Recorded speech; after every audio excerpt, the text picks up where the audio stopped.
자, 실무 우리 실장 쪽에 주택임대차 보호법 아마 실무 쪽에서 가장 중요한 단원이 주택임대차나 그리고 상가건물 임대차. 자, 왜냐하면 나중에 실무 가시면 주택임대차나 상가건물 임대차 바로 상가나 주택을 계약서 쓰실 거니까요. 거기에 대해서 정확하게 설명이 꼭 돼야 됩니다. 자, 먼저 우리 주택임대차는 대항력이 어떻게 되는지 상가도 똑같습니다. 대항력은 무슨 요건에서 그리고 이제 언제 효력을 발생하느냐. 그리고 다세대나 다가구나 연립이나 어떻게 이제 지번하고 동호수가 반드시 있어야 되느냐 아니면 또 잘못했을 때는 어떻게 문제가 될 건지 자, 이런 부분을 정확하게 설명을 해야 됩니다. 자, 거기다 이제 주택임대차는 많지 않지만 최단 규정이 있을 겁니다. 가장 짧게 살았을 때는 얼마 정도 살 수가 있는지 그리고 6개월에서 1개월 사이에 전혀 아무 소리가 없습니다. 자, 그랬을 때는 무순갱신, 법정갱신이 바로 인정됩니다. 묵시적 갱신이 바로 인정되면서 자, 주택은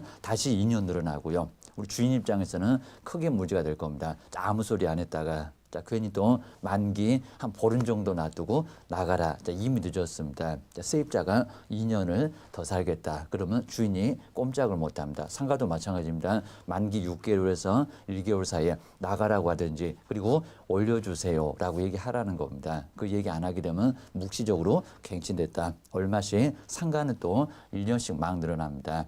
거기다 이제 증액 청구는 얼마 정도에서 할 수 있는지 자 거기다가 보증금 빼주고 나서 차임으로 바꿀 때 이게 크게 달라졌죠. 상당히 문제가 될 수 있을 거니까요. 주의하셔야 됩니다. 우리 1차가 됐건 2차가 됐건 아주 중요한 게 정말 실무 가서도 너무 중요합니다. 자, 이런 부분을 잘못 설명하시면 나중에 크게 문제가 될 수밖에 없을 겁니다. 자, 집이 몇 억짜리 그리고 몇 천짜리가 될 건데 자, 그런 손해를 누가요? 우리 개업공인중개사가 다 얻어맞습니다. 그 정도로 크게 문제가 됩니다. 배워놓으실 때 정말 크게 잘 좀 배워놓으시고요. 나중에 실무하실 때 큰 문제가 되면 이거는 수습이 정말 안 됩니다. 자, 그 정도로 크게 문제가 됩니다.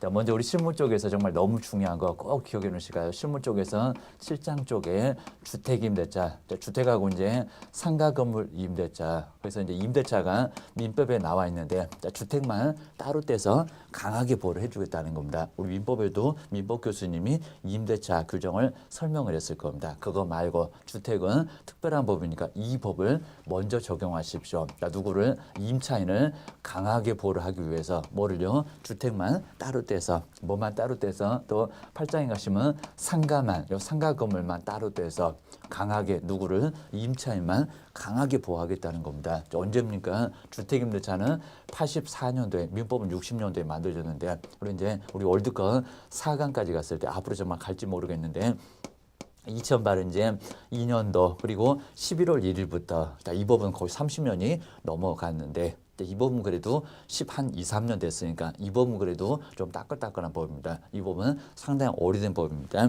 자, 먼저 첫 번째 둘 다 항상 대항력이 있습니다. 시험 문제도 대항력이 뭐냐, 자, 대항력은 어떻게 갖추냐, 자, 이런 부분은 꼭 낼 수밖에 없습니다. 기억하셔야 됩니다. 자, 먼저 첫 번째 실무 가서도 주택은 자, 두 번째는 상가는 자, 주택과 상가는 자, 무슨 요건에서 대항력 그 대항력이 뭐냐입니다. 보증금 주세요. 그리고 나중에 전세금 주세요. 새로운 주인한테 돈 주세요. 자, 그럼 새로운 주인이 꼼짝을 못 합니다. 그렇게 대항할 수 있는 힘이 있다는 겁니다. 그게 바로 대항력. 우리 매매는 임대차를 다 깨뜨린다고 했습니다. 매매되면 보따리를 싸서 나가야 되는데 자, 주인한테 무슨 보따리요? 돈이나 주세요. 라고 만기 남았으니까 더 살겠습니다. 라고 대항을 할 수가 있다는 겁니다. 누가 될 관계입니다. 그래서 이제 상속을 받았건 증여를 받았건 대물 변제로 받았건 경매로 받았건 새로운 주인한테 돈이나 주세요라고 할 수가 있다는 겁니다. 그렇게 버틸 수 있는 힘이 있다는 게 대항력 아주 중요합니다. 먼저 첫 번째 열쇠를 받고 우리 주택에서 이제 나중에 거주를 할 때 전세 살 때 월세 살 때 주인한테 열쇠를 받을 겁니다. 그 열쇠 받는 것을 인도라고 합니다. 그런데 인도가 이제 여기는 거주가 가장 편한 말이고 느낌상으로 가장 편하게 옵니다. 살았을 때 어떤 분은 전입신고만 딱 해놓고요. 살지를 전혀 안 씁니다. 그러면 대항력이 있습니까? 없습니까? 없어요. 거기다 이제 점유를, 우리 이제 점유권 그리고 소유권 했을 때 우리 법적으로 봤을 때는 점유라고 하니까 경매물건도 점유라고 하지 촌스럽게 거주 그러지 않습니다. 인도라고도 하지 않습니다. 그래서 보통 물건에서는 점유라고 하게 돼 있습니다. 점유를 사실상 지배를 하고 살고 있으라는 겁니다. 사는지 안 사는지 모를 것 같습니까? 충분히 알 수가 있습니다. 왜요? 전기세 그리고 가스비 그리고 이제 수도세 쓰는 거 다 나옵니다. 매월 쓰는 요금이 다 나올 거라는 겁니다. 네, 전혀 변화가 없습니다. 기본 요금만. 그러면 안 살았다. 금방 입증됩니다. 두 번째가 이제 전입신고를 주민센터 가서 이제 지금은 동사무소 그러지 마시고요. 전입신고를 했을 때 고소리가 이제 주민등록을 나 주민이다라고 등록을 했을 때 주민등록을 했을 때 근데 언제라고 했습니까? 항상 다음 날 하필이면 오늘 근저당권이 들어옵니까? 그래서 결국에는 그때는 대항력이 없습니다. 언제라고요? 항상 대항력은 다음 날. 등기는 바로 당일인데 돈을 많이 들여서 하니까요. 여기는 다음 날 0시부터 오늘 이사 들어왔습니다. 자정 발은 이제 12시가 돼야 오늘 효력은 발생하지 않습니다. 다음 날로 밀립니다. 기억하셔야 됩니다. 거기다가 시간까지 나눠집니다. 기억하셔야 됩니다. 상가 쪽은 뭡니까? 우리 상가도 이제 열세를 받고 인도는 똑같습니다. 정말 주인한테 열세 받을 거잖아요. 고소리가 인도입니다. 근데 상가가 주무실라고요? 그건 아니죠. 글자는 똑같은데 여기는 영업을 하기 위해서 여기도 마찬가지입니다. 어떤 분은 사업자 등록 신청을 해놨는데 영업을 안 하십니다. 또 반대입니다. 영업을 하는데 사업자 등록 신청이 없습니다. 전혀 효력이 발생하지 않더라는 겁니다. 거기는 확정일자 있어봐야 그거 휴지 조각입니다. 전혀 배당이 안 된다는 겁니다. 경매 당하면 보증금 5천만 원 있는데 1억 있는데 나중에 못 받고 그냥 쫓겨날 수밖에 없다는 겁니다. 누가 그러래 그입니다. 법에서는 이 정도 아주 간단하더라고 합니다. 이게 돈이 들어가냐 그리고 어렵냐 그입니다. 어차피 열세 받을 거냐 주민센터 가서 전입신고 할 거잖아요 그입니다. 이렇게 편하게 효력을 주겠다는 겁니다. 두 가지 갖춰라. 동시에 갖춰야 되니까요. 하나 없으면 안 돼 그입니다. 두 번째가 이제 여기는 사업자 등록 신청. 우리 이제 시험 문제에서 사업자 등록을 시장 그리고 군수 구청장 또 이렇게 나왔습니다. 그럼 말이 됩니까? 시군 구청에 가서 사업자 등록 신청을 하러 왔습니다. 시장님이 퍽 좋아하시겠습니다. 말이 안 됩니다. 구청장님이 왜 또 사업자 등록 신청을 거기서 내줍니까? 어디입니까? 여기 이제 세무서입니다. 여기는 주민센터인데 여기는 세무서에 가서 어느 시나 군이나 구나 다 세무서가 따로 있습니다. 시장 군수 구청장이 아니라는 겁니다. 주의하시고요. 그리고 사업자 등록도 주민센터에서 주민센터 직원들이 황당해할 겁니다. 저거 맛이 간 거 아닌가 막 그럴 겁니다. 그런데 요 두 개가 이제 동시에 이루어졌을 때 또 언제라고요? 얘도 다음 날 꼭 이렇게 밀립니다. 하필이면 오늘 근저당이 들어오면 대항력이 없습니다. 갖추기만 했지게입니다. 다음 날 0시부터 새로운 효력입니다. 그러니까 실무하실 때도 이 다음 날 0시를 크게 강조를 해야지. 나중에 다음 날 0시 얘기 안 했다가 오늘 가압류 들어왔다가 근저당 들어왔다가 대항력이 생겨나기입니다. 대항력이 없다는 겁니다. 반드시 다음 날 0시부터 효력 발생한다라고 여기를 꼼꼼하게 얘기하셔야 됩니다. 우리 시험 문제도 열세 받고 전입신고하면 효력 발생한다. 그게 아닙니다. 다음 날 0시부터 새로 효력 발생합니다. 오늘 효력 발생하지 않는다고요. 기억하셔야 됩니다.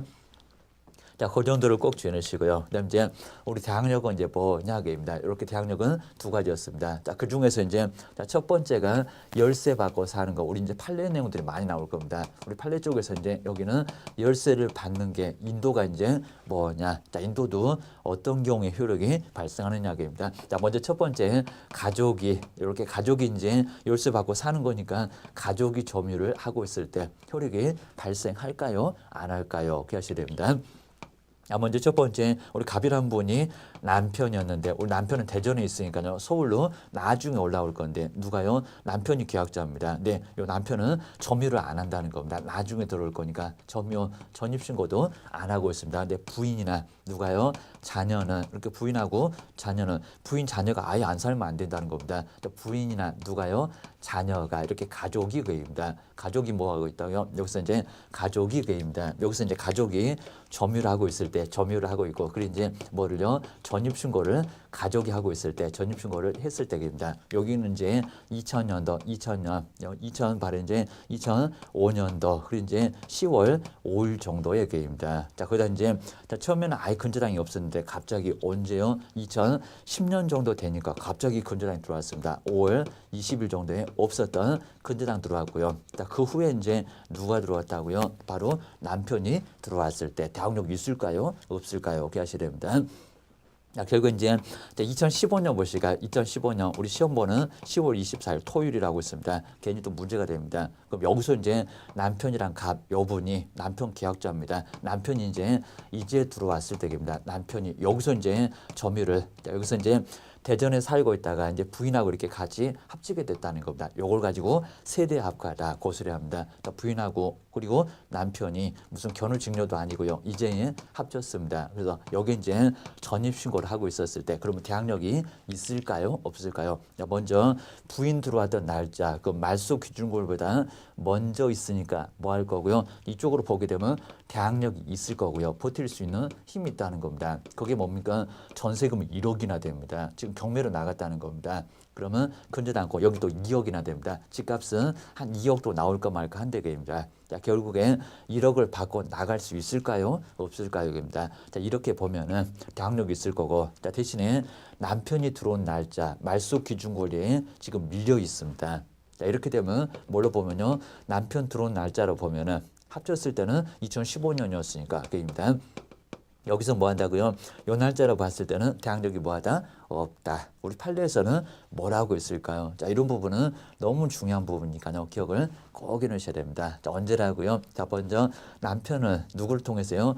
부인이나 자녀를 통해서 어차피 주머니 돈은 쌈짓돈이니까, 그리고 복이 나름이니까입니다. 그리고 세입자를 강하게 보호를 해야지 있는 건 돈밖에 없는 은행을 보호를 할 거냐 그입니다. 뭐라고 하겠습니까? 그럼 비난받아요 그입니다. 은행만 보호를 하면은. 자, 누구라고요? 자녀나 부인을 통해서 간접적으로 뭐 했다? 점유했다는 겁니다. 점유했으면 2005년 10월 6일 0시부터 이미 효력은 발생했다는 겁니다. 그 뭐요? 빗자루 말소 기준골이 위에 있었다는 겁니다. 뭐가 있다고요? 대항력이 있어요. 배당요구 했을 때는 다 받고 나가고요. 오히려 배당요구 안 했을 때는 누구한테? 낙찰자한테 1억을 받고 나간다는 겁니다. 우리가 낙찰 받는 분이 엉뚱한 생각하시면 절대 안 된다는 겁니다. 안 줘도 괜찮다. 안 주기는 왜 안 줍니까? 대항력이 있다는 겁니다. 주의하셔야 됩니다.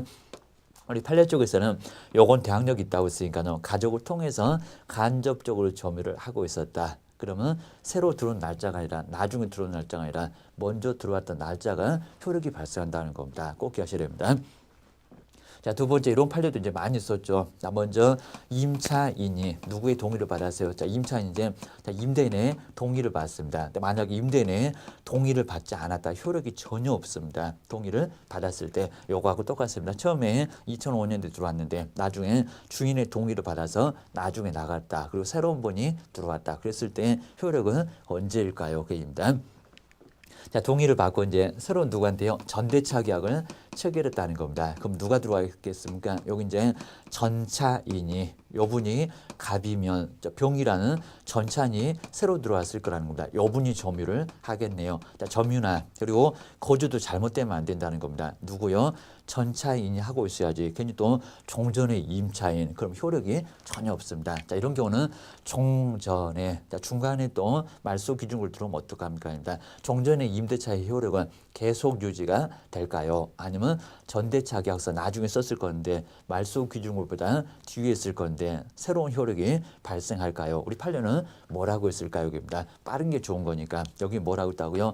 종전에, 여기 이제 새로운 그러면 안 됩니다. 종전에 뭐요? 임대차, 종전의 임대차의 효력은 뭐 한다고요? 유지가 계속된다는 겁니다. 아까 이제 남편이 가족을 통해서 계속 점유를 하고 있었다. 그거하고 똑같은 효력을 유지하게 준다는 겁니다. 누구요? 임차인을 강하게 보호를 해야죠. 기하셔야 됩니다.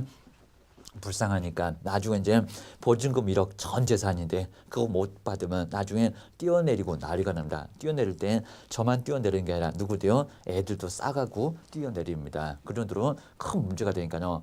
강하게 보호를 해줄 사람은 누구다? 임차인이지 무슨 은행이냐 입니다. 말소 기준금리 너는 좀 기다려봐. 있는 거 돈밖에 없으니까 기다려봐. 그 소리 합니다. 자, 그 전을 쉬고 이제 우리 네 번째 여기서 이제 판례 쪽에서 네 번째가 우리 판례에서는 요 전입 신고가 정말 중요할 겁니다. 전입 신고, 전입 신고를 어떻게 해야 항상 우리 판례가 열쇠 받고 그리고 거주하는 거. 자, 그 외에 이제 전입 신고를 어떻게 할 거냐입니다. 동호수를 맞출 거냐, 안 맞출 거냐, 거기가 아주 중요합니다. 자, 먼저 첫 번째 우리 단독주택과 그래서 우리 공법이 되니까 그리고 결혼해서까지 막 문제를 내니까요. 단독주택 두 번째 공동주택 자 이런 식으로 이제 단독주택하고 공동주택은 요건이 분명히 다르다는 겁니다. 이런 판례가 엄청나게 많지 않습니까? 기억해 놓으셔야 됩니다. 자 먼저 첫 번째 우리 단독주택은 다중주택 하숙집 같은 다중주택입니다.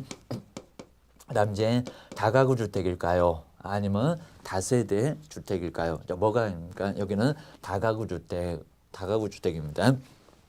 대신에 이제 우리 공동주택은 다가구가 아니라 뭐라고요? 여기는 다세대 주택입니다. 도저히 안 되겠다 그러면 단가 우리 싸게 파는 것을 단가 공세 그럴 겁니다. 단가 공세라고 앞 글자라도 따놓으시라는 겁니다. 그리고 이제 연립주택 그리고 이제 또 뭐가 있습니까? 아파트 뭐 아파트야 가장 많이 아실 거니까 아파트가 바로 이제 무슨 주택? 공동주택. 얘는 또 3층이고 다중이니까 얘는 또 3계층이고 주거용 개수가 3개가 나와야 되고 개입니다. 아래에 상가가 하나 있으면 걔는 빼고 개입니다. 그 정도에서 이제 여기는 그냥 3층 용도 따지지 말고 하나 둘 셋 그 3개층이면 3층일 거고요. 여기는 주거용 개수가 3계층객입니다. 그 개가 이제 주거용의 개수를 묻고 있습니다. 여기는 4계층 얘도 4계층 하나는 660제곱미터를 초과한다.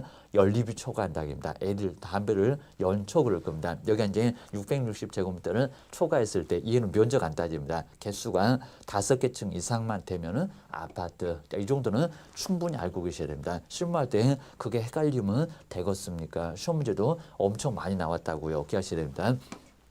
그 정도로 해서 이제 우리 단독주택은 한 사람 집이니까요. 여기는 집원만 맞으면 번지수만 맞으면 아무 문제가 없다는 겁니다. 여기는 동호수 필요 없습니다. 전입신고 동호수가 빠져도 그리고 잘못 기재가 돼도 여기는 문제가 없다는 겁니다. 우리 시험 문제 이제 엉뚱한 소리 할 겁니다. 다가구 주택인데 집원만 갖고는 대항력이 없다. 괜찮다는 겁니다. 집원만 맞으면 괜찮아요. 여기입니다. 동호수 빠져도 괜찮다는 겁니다. 어차피 가벼집인데 101호가 됐건 201호가 됐건 301호가 됐건 아예 동호수는 빠져도 괜찮다는 겁니다. 대신에 여기는 아닙니다. 우리 아파트 살아보시면 101호, 201호 소유권자가 주에다 다릅니다. 여기는 뭐 외에 집원 외에 그리고 뭐까지요? 동이나 나중에 이제 동이나 호수를 잘못 기재하거나 자 그랬을 때는 우리가 이제 크게 문제가 된다는 겁니다. 왜요? 특히 이제 지하가 아주 애매하면 2분의 1 이상 넘어오면은 거의 지하라고 할 수 있는데 보통은 지하를 많이 숨길 거니까요. 그 지하 분명 지하인데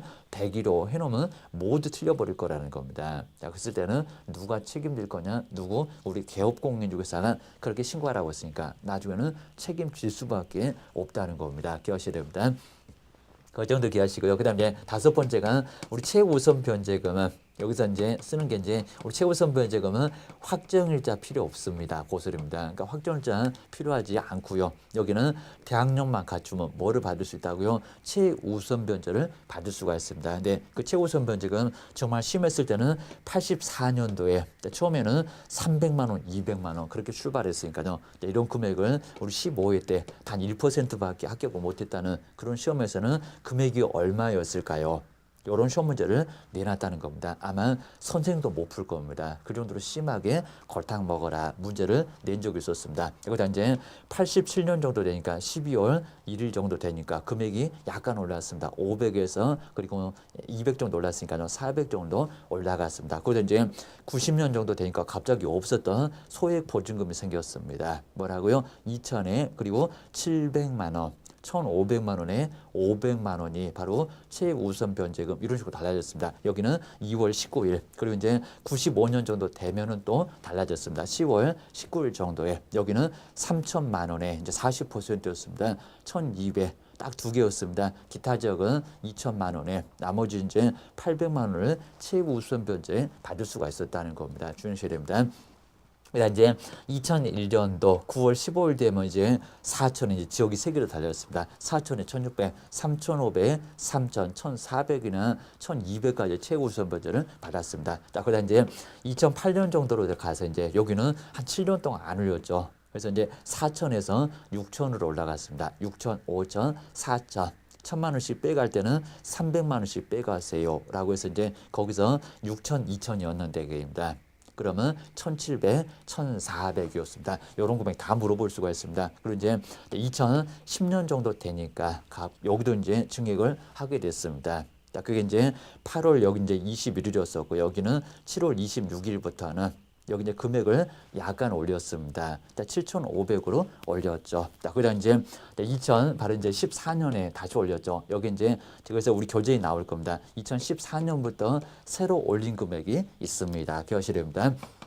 자, 먼저 첫 번째 서울은 얼마입니까? 서울은 9,500만 원 될 건데 주의하십시오. 여기 9,500만 원에 월세는 없습니다. 자, 그 중에서 얼마를요? 3,200만 원을 가장 먼저 국세보다도 가장 먼저 챙겨주겠다는 겁니다. 이거 안 챙겨주면 나중에 자살을 하고 난리가 납니다. 그래서 요 최우선 번제금은 자살을 막기 위한 돈, 자살 방지금이라고 합니다. 자, 그 정도로 해서 뛰어내리지 말아라. 우리 국세보다도 재산세보다도 더 먼저 최우선 번제금은 그래서 최우선입니다. 가장 먼저 챙겨 주겠다는 겁니다. 사람 목숨이 중요하지 국가 세금이 중요합니까? 공무원들 월급 한 번 안 받아도 괜찮습니다. 월급 못 받는 경우 거의 없었다고요. 우리 계양구청에서 한번 공무원들이 월급을 못 받았다니 막 방송이 나고 창피 망신스럽겠지만 그 후에는 다 줬다고 합니다. 자, 두 번째가 이제 과밀 억제권역, 인구가 많은 지역입니다. 그래서 인구가 너무 많아서 억제를 하기 위한 권역, 서울도 과밀 억제권역에 들어가는 데입니다. 16군데 인천, 수원, 안양, 부천이나 성남이나 경기도 의정부라든지 과천 다 들어갑니다. 이런 지역이 바로 이제 양주가 아니라 남양주, 그리고 이제 하남 같은 지역, 이런 지역이 이제 과밀 억제권역입니다. 시흥도 들어가고요. 여기 이제 8천만 원이 바로 이제 뭐라고요? 여기는 소액 보증금 8천만 원 됐을 때 여기서 얼마라고요? 1,500 빼죠. 500을 빼주세요. 2,700만 원까지는 금액 물어볼 수가 있습니다. 여기는 최우선 변제금을 받을 수가 있고요. 그 만약에 서울에서 보증금이 1억 정도 된다. 그러면 최우선 변제는 없다. 확정일자 갖고 기다려봐. 또 기다려 보니까 은행 쪽에서 더 먼저 받고 나머지 받을 돈이 없네. 그러면 그건 네 팔자 기억하셔야 됩니다. 세 번째가 이제 우리 광역시가 나오죠. 우리 광역시 인천은 과밀 억제권역에 들어갔으니까 인천 빼주세요. 그럼 되죠. 그리고 광주, 노래도 나옵니다. 한번 찍고 가시면 부산이나 울산이나 대구 이렇게 원래는 6군데인데 과밀 억제권역에 인천이 들어갔으니까 수도권은 이쪽으로 갔으니까 5군데가 광역시가 나올 거고요. 거기다 이제 경기도 몇 개 지역이 있습니까? 경기도 4개 지역이 있을 겁니다. 그 4개 지역도 꼭 줘야셔야 됩니다. 우리 세월호 때문에 난리가 났었던 안산, 좀 애들 불쌍하게 됐었던 좀 안산, 좀 아주 창피스럽고요. 안산이나 김포나 용인이나 에버랜드는 용인이나 경기도에 광주가 있습니다. 그러면 광주 광역시도 세 번째, 경기도에도 광주가 있는데 거기도 세 번째 기타 지역이 아니라는 겁니다. 기억하셔야 됩니다. 그리고 예전에 2008년 정도 갔을 때 여기에 6천만 원이 한 번 있었습니다. 6천만 원에 얼마라고요? 2천만 원까지는 많이 뺐잖아요. 2천 정도. 그러면 여기도 많이 빼야죠. 500만 원만 뺄 게 아니라 700만 원 정도 빼주세요. 여기입니다. 네 번째 기타 지역. 근데 이 기타 지역에는 수도권에도 좀 많이 있습니다. 경기도 2천. 그리고 이제 뭐 포천이나 파주나 이런 지역은 기타 지역이 됩니다. 평택이 됐건 화성이 됐건 여기도 들어갑니다. 그리고 강원도, 충청도, 전라도, 경상도, 제주도 이런 지역은 기타 지역입니다. 그러니까 물건이 어디가 있느냐에 따라서 9,500이냐 6,000이냐지 무조건 그냥 9,500에 3,200이다. 그건 서울만 그렇다는 겁니다. 기억하셔야 됩니다. 그 밖에 이제 기타 지역은 4,500만 원. 그럼 1,500 뺐죠. 그럼 500 빼주세요. 4,500만 원에 얼마까지? 1,500만 원까지는 가장 먼저 챙겨주겠다는 겁니다. 기억하셔야 됩니다. 두 번째가 이제 우리 확정일자가 나오죠. 확정일자. 확정일자는 왜 받을까요? 입니다. 주민센터 가서 얼른 가서 확정일자 받으세요라고 하는 얘기가 왜 필요합니까? 입니다. 어디다가요? 만장한 게 이제 임대차 계약서가 있을 겁니다. 임대차 계약서나 그리고 무슨 계약서가 전세 계약서 우리 부동산에서 써주거나 아니면 또 문방구에서 서식을 사도 괜찮고 인터넷에 서식 막 굴러다닙니다. 그거 다운받아서 쓰면 된다는 겁니다. 소재지, 면적 그리고 금액 얼마, 전세금 얼마 그리고 용도는 뭐 그리고 이제 계약 당사자가 누구냐 그리고 이제 이름 쓰고 도장 꽉만 해주면 되는 게 바로 이제 임대차 계약서나 전세 계약서가 될 거라는 겁니다. 여기다 이제 요걸 가지고 어디 갑니까? 주민센터 가서 세무서 가서 상가하는 거입니다. 뭐를 받는다고요? 공무원한테 가면은 확정된 날짜를 좀 찍어줄 겁니다. 그럼 이제 여기 이제 2015년 우리 시험 보는 10월 24일 토요일 이런 식으로 이제 뭐 문도 안 열긴 할 건데 도장 꽝 찍혀져 있을 겁니다. 이게 바로 이제 확정일자, 확정된 날짜를 받아놨다는 겁니다. 이 날짜를 생각하십시오. 선순위한테는 꼼짝 못한다는 겁니다. 괜히 또 우선 변제 그러니까요. 선순위한테도 앞선다. 그거는 최우선 변제금이나 선순위한테 앞서지. 날짜가 있으니까 2010년한테 어떻게 우선하겠어요? 여기입니다. 건조당이 먼저면 건조당이 먼저. 그리고 세입자, 다른 세입자가 확정일자를 먼저 받았으면 그분이 먼저 배당된다는 겁니다. 들이댈 거니까 계약서를 여기입니다. 우리 확정일자는 우선 변제를 받기 위해서입니다. 왜냐하면 최우선 변제 금액이 너무 적잖아요. 여기입니다. 서울에서 웬만하면 전세금도 1억 5천, 2억, 3억까지도 막 가요. 강남 가면 아주 엄청날 겁니다. 요 금액이 너무 적다고 여기입니다. 그러면 확정일자 받아놔야 나머지 우선 변제라도 받을 수가 있다는 겁니다. 자, 여기 이제 우선 변제인데 뭐라고요? 여기 이제 선순위한테는 꼼짝 못한다고 했습니다. 선순위한테 어떻게 확정된 날짜가 있으니까 우선할까요? 그래서 후순위한테만 그럼 2016년도한테만 후순위한테만 뭐 할 수 있다고요? 우선 변제를 받을 수가 있다는 겁니다. 기억하셔야 됩니다. 거기다 이제 지금 현재는 이제 이 확정일자를 봅시다. 자, 의미를 꼭 지어놓으시고요. 그래서 이제 지금은 이제 뭐를요? 정보 공개를 청구할 수가 있습니다. 우리 교재가 이제 조금 안 나와 있긴 한데 하다 정보 공개 우리 주민센터 가서 확정일자 한번 봅시다. 근데 아무나 안 되고요. 임대인은 될 거고 이 집에 세를 들어가는 이해관계 임차인이 되려주시는 분 여부는 가능할 거라는 겁니다. 그래서 이제 확정일자 좀 봅시다. 한 600원 정도 들어가면 확정일자 봅시다. 이 정보 공개도 청구할 수가 있다는 겁니다. 자, 그렇게 해서 이제 금액이 얼마인지 봐야지. 안 그러면 크게 문제가 될 거라는 겁니다. 기억하셔야 됩니다. 자, 세 번째가 이제 우리 주요 규정이 나올 건데, 자, 주요 규정에서 이제 조금 주의를 해 놓으실 거, 정말 꼼꼼하게 잘 배워놓지 않게 되면요, 나중에 실무 가셔서 크게 문제가 됩니다. 꼭 주의해 놓으셔야 됩니다. 자, 먼저 첫 번째, 자, 이 법에서는 불상하자나요? 입니다. 최단기간 가장 짧다는 최단기간이 있다는 겁니다. 자, 주택은 얼마, 그리고 상가는 얼마 주셔야 됩니다. 자, 먼저 첫 번째 우리 최단기간 얼마가 있습니까? 자, 우리 주택에서 이제 주택만 볼 거니까 2년 거입니다. 그래서 이제 만약에 얼마를요 계약서에다가 1년을 써놨는데도 입니다. 계약서에 정말 1년입니다. 그러면 1년이니까 그러면 2015년 다 돼갔습니다. 그러면 나가라 1년 만에 나가라라고 했을 때 우리 세입자가 정말 나갈까요 아니면 안 나갈까요 입니다. 안 나가 못 나가라고 할 수가 있다는 겁니다. 왜요? 이 법에서는 2년 미만은 이거 2년 미만입니다. 2년 미만 얼마로 보고 있다고요? 2년으로 보겠다. 이건 추정도 아니고 아예 굳어진다는 간주라는 겁니다. 보겠다. 2년도 못 살고 이사 가면 이사 비용 엄청 깨져요. 여기입니다. 그래서 최단기간 가장 짧게는 얼마를요? 2년은 살게 해주겠다는 겁니다. 그럼 결국 이제 나중에 2년 안에 나가라. 주인 보고 2년 전열하고 욕하고 살라는 겁니다. 정말 2년까지 살 수 있는데 왜 1년 만에 나가라고 하냐고. 계약서가 1년이잖아. 법에서는 2년이라고 했어. 게입니다. 정말 2년 전열하고 2년까지 채워서 살 수가 있다는 겁니다. 기억하시됩니다. 대신에 이제 옆집에 더 싼 집이 나오면요 1년 만에 나가겠다 그건 된다는 겁니다. 근데 주의하십시오. 기간을 2년 써놓고 1년 만에 나가겠다 그거 안 되는데 자꾸 개업 공인중개사 된다고 하시면 큰일 난다는 겁니다. 그거 약속을 지켜야 됩니다. 그러니까 여기는 이제 1년이라고 써놨으니까 1년 만에 나가겠다 약속 지켜줬잖아요. 여기입니다. 근데 계약서에다가 2년 써놓고 1년 만에 나가겠다 세입자 사정으로 그럼 대타구 하세요. 중개 보수도 물어주고 나가야 된다는 겁니다. 또 우리 개업 공인중개사가 2년 정해놓고도 1년 만에 나간답니다. 이런 소리 하시면 사고 치셨다는 겁니다. 절대 그래서는 안 된다는 겁니다. 꼭 주의하셔야 됩니다. 혼자 막 소설을 쓰고 계십니다. 그러다가 책임지셔요. 주의하셔야 됩니다. 두 번째가 이제 가만히 있으면, 주인 쪽에서 가만히 있으면 뭐가 된다고요? 묵시적으로, 우리 법에서는 불안정한 것 정말 딱 질색입니다. 묵시적으로 뭐 한 걸 보겠다? 갱신한 걸로 보겠다는 겁니다. 자, 그게 뭡니까? 2년 계약서를 써놓긴 했는데, 입니다. 그럼 이제 여기서 이제 바로 이제 2013년에서 2000 그리고 15년까지 계약서를 써놨습니다. 언제로 써놨습니까? 이제 8월 한 20일 정도로 써놨습니다. 그럼 여기 이제 2015년 언제요? 8월 19일까지 하루 잡고 갔으니까요. 이 하루를 빼주는 게 맞습니다. 하루라도 깜빡하면 우리 세입자는 카운트다운 들어가고 있습니다. 나중에 문제가 됩니다.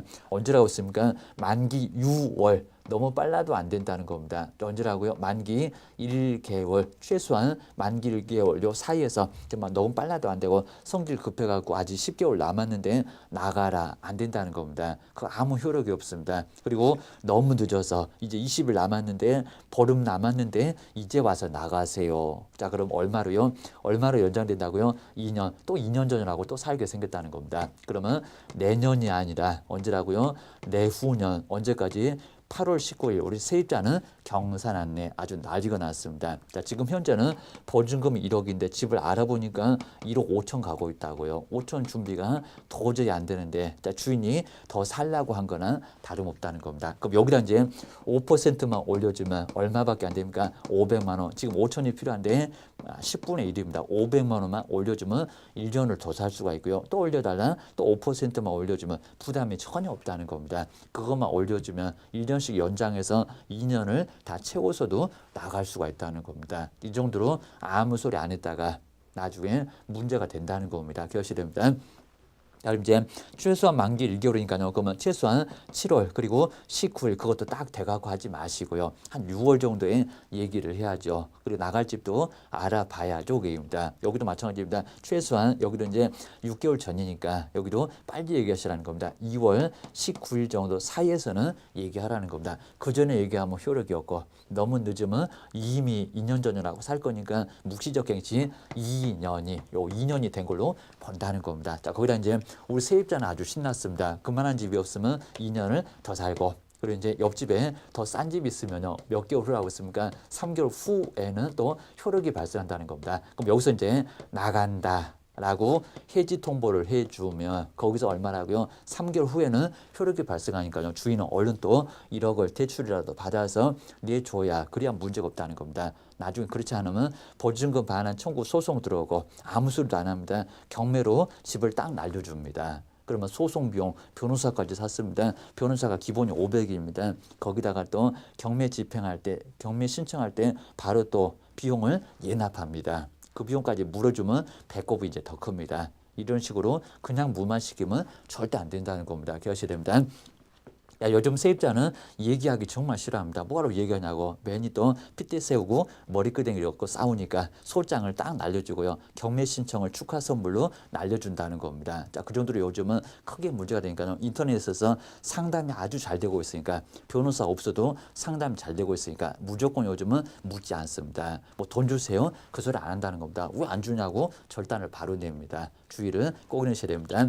자, 세 번째 증액 청구도 가능하죠. 자, 증액도 얼마 정도요? 증액 청구 안 되는 게 아니라 어떤 분은 계약서를 2년 써놨으니까요. 2년 안에는 청구가 안 된다. 그거 아니라는 겁니다. 청구돼요. 얼마는요? 20분의 1, 5%는 아까 봤습니다. 1억에 5%면 500, 5천이면 250만 원까지. 여기는 1년 지났을 때, 그러니까 우리 법에서는 1년도 안 됐는데 왜 갑자기 올려달라고 하냐? 그러면 세입자가 부담되니까 하지 말라고 했지. 뒤집어서 이제 1년 경과됐을 때는 부담 안 되잖아, 그입니다. 뭐 세입자는 저는 부담만 되는데요. 그러면 나가 고소할 수가 있습니다. 그리고 목돈 없으면 500 정도면 월세가 2, 3만 원밖에 안 되니까 그 정도 올려주고 살라는 겁니다. 정말 싫으면 나가셔. 1년 만에 나갈 수도 있다는 겁니다. 기억하셔야 됩니다. 하나만 더 보고 이제 우리 교재 볼 건데요. 이제 보증금에서 요게 이제 크게 달라졌습니다. 보증금에서 뭐라고요? 차임으로 바꿀 때 차임으로의 전환. 그러니까 요게 이제 현실적으로 많이 어려워하십니다. 이게 도대체 뭐냐라고 상당히 어려워하시는데 주의하셔야 됩니다. 자, 먼저 2014년 전, 요거 알 필요 없지만요. 2014년 전에는 자, 먼저 첫 번째 우리 주택은 좀 이따 상가도 보실 건데 주택은 연 14%였습니다. 연 14% 이게 달라졌어요. 기억하셔야 됩니다. 자, 두 번째 상가도 있지 않았습니까? 입니다. 상가는 얼마였다고요? 연 바로 이제 15%. 지금은 확 달라졌습니다. 기억하셔야 됩니다. 자, 2014년 그리고 1월 1일 우리 시험 문제 자, 이미 연 14%였을 때 15%였을 때 시험 문제가 이미 나온 적이 있었다는 겁니다. 이제 달라졌으니까 아주 경사났습니다. 시험 문제 내보려고 발악을 할 겁니다. 자, 먼저 첫 번째 우리 주택은 연 10%로 많이 내려갔고요. 여기 이제 얼마입니까? 여기는 연 12%로 많이 내려갔습니다. 우리 교재 1할 이렇게 되어 있을 겁니다. 근데 여기 이제 연 10% 똑같은 소리입니다. 거기다 갑자기 없었던 기준금리 요소가 나왔습니다. 기준금리 얼마라고요? 4배를 그랬으니까 4를 곱하라는 겁니다. 자, 기준금리가 어떻게 달라졌습니까? 지금 계속 달라졌습니다. 처음에는 2014년 정도에 2.5%가 기준금리였습니다. 한 8월 정도 오더니 2.25%가 됐고요. 그리고 이제 한 연말 정도 오니까 2%가 됐습니다. 2.0%가 됐다가 지금 현재는 얼마가 됐습니까? 2015년도에 와서는 정말 6%를 내린다고 했는데 1.75%가 이렇게 됐다는 겁니다. 이런 식으로 퍼센트가 계속 달라졌습니다. 자, 그렇게 해서 이제 1.75%로 이렇게 달라졌으니까요. 주의를 꼭 넣으셔야 됩니다. 여기다 이제 상가는 여기다 이제 4배냐 4.5배냐 여기도 기준금리가 있습니다. 얘도 기준금리가 있는데 그 기준금리 얼마라고요? 여기는 4.5배.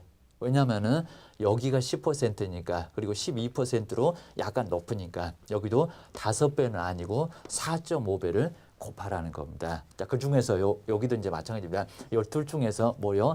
낮은 금액. 자, 둘 중에서 낮은 금액을 뭐 하라고요? 적용을 하라고 있다는 겁니다. 적용하십시오.